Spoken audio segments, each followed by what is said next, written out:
Hey, everybody. Welcome back to It Works For Me, the podcast where I talk through little things that help me show up better for life.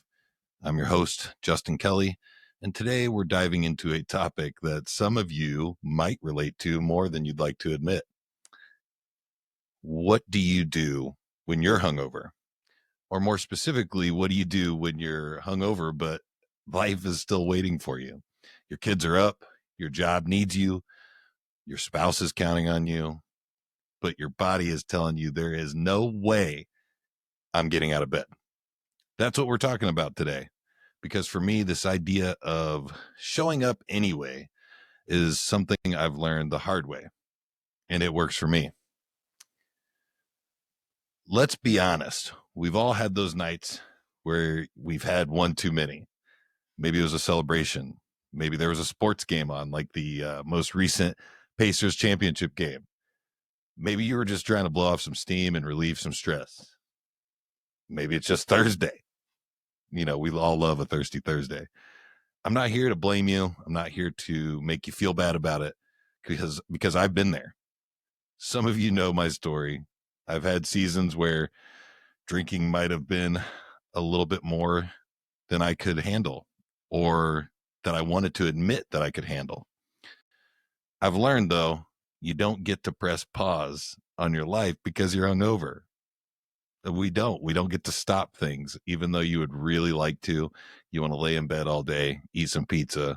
I mean, those are kind of some of my favorite times in my life where my wife, before children, and I would drink and party, and then we'd sleep all day and watch movies, order Donato's pizza, and just kind of lay in bed all day.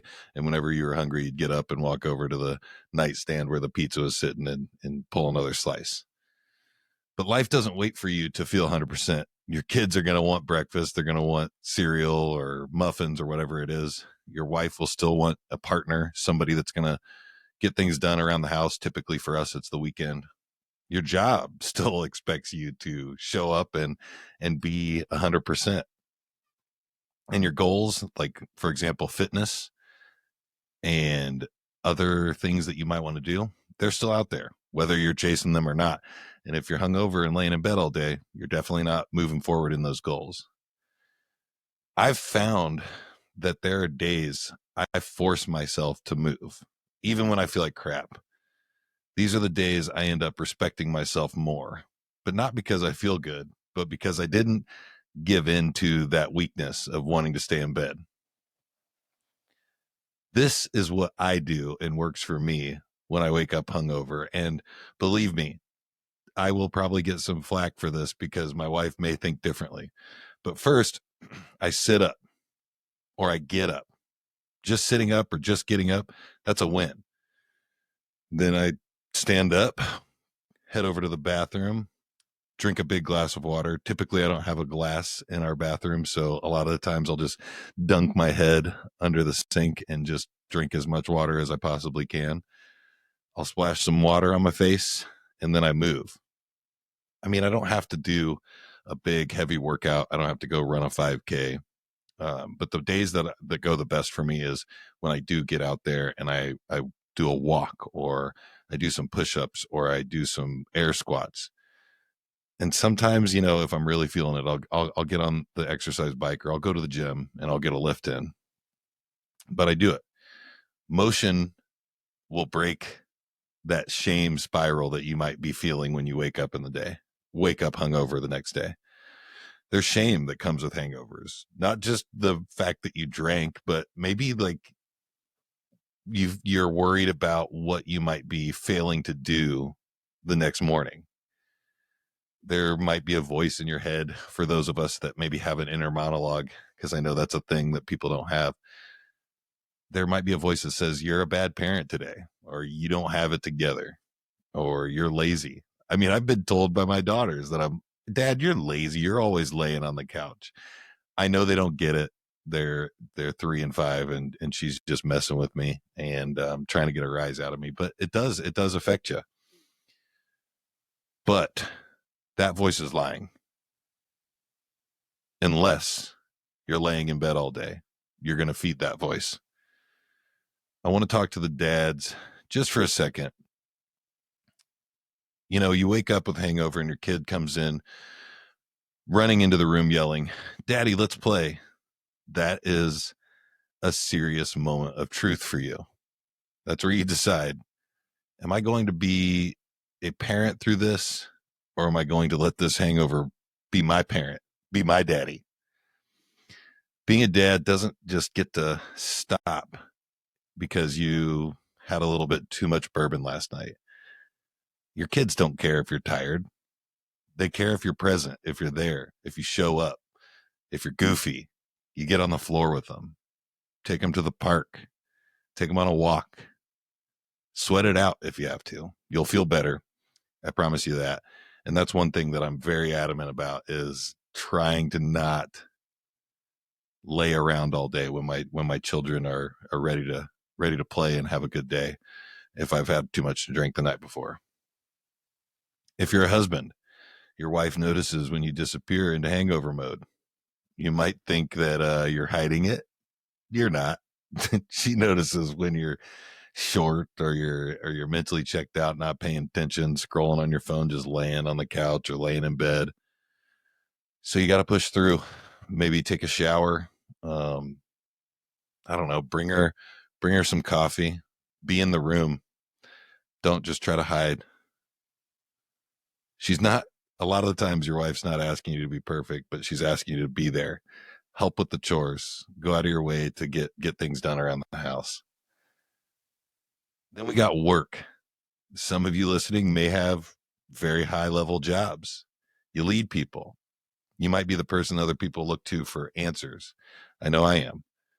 And yeah, sometimes a Wednesday morning team meeting still happens whether or not you like it. Like, whether or not you like it. Sometimes, you know, a Friday meeting is there and you enjoyed a thirsty Thursday and your night went off the rails. Um, this is my philosophy. If you decided to play, you got to pay. It's not a punishment. It's just about accountability. You made the choice to stay out or pour an extra drink, pour an extra bourbon, and stay up too late to watch that Thursday night football game or that Thursday night playoff Pacers game. It's okay, but now you got to make a choice to be either you got to make a choice to be a grown man, and you got to show up, and you got to lead. The alternative is maybe a pattern. You start developing a pattern of hiding. And once you start letting yourself off the hook for one thing, it gets easier to let yourself off the hook for many different things. So the bottom line is, if you're hungover, get up anyway, move your body, hydrate, because really, I know there's tons of hangover cures out there, but essentially, from what I've read, the only true cure is movement, hydration, time. So breathe some fresh air, sweat a little bit, then go do the things you're supposed to do, whether it's playing princesses with your daughter, which I do often, um, sitting at the breakfast table with your wife, showing up to a Zoom call, and or just smiling through the pain at work. I know you'll feel better for having done it, and you'll build something stronger than a perfect routine. You'll build some resilience. And final thoughts. I'm not advocating for you to get out there and go get drunk every night or become a problem drinker or an alcoholic or anything like that. And I don't even consider myself one of those. But I mean, there are times that you want to enjoy yourself and spend a little bit, maybe stay up a little bit too late, have a couple of more drinks than you intended. I'm not here to tell you how to live your life. Again, this podcast isn't based on that. I'm telling you what works for me and just making these suggestions because they're what I use. I'm not judging how much you drink, but I am encouraging you to take responsibility for your mornings, no matter what the night before looked like. A test of our character, I think about this. A test of our character isn't how I show up on the good days. It's easy to show up on the good days. It's easy to crush a workout when you're feeling great, but it's how I show up when I feel like crap. And for me, getting up anyways, even though I feel like crap, that works. I hope that this has given you just a few tips. A lot of these podcasts that I'm going to do by myself are going to be short and to the point, easy to listen, easy to consume, easy to move through. But if this episode hit home for you, share it with a friend, a family member, if you think they need to hear it.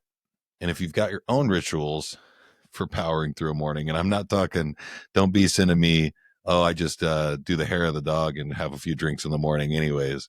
Don't send me that, because I've tried that, and all you're doing is just delaying the inevitable. But if you have other ways that you power through the morning and you stay positive and you stay on the right track, send them my way. I'd like to hear them. But again, thanks for listening. Thanks for being here. I'm Justin Kelly, and this is It Works For Me.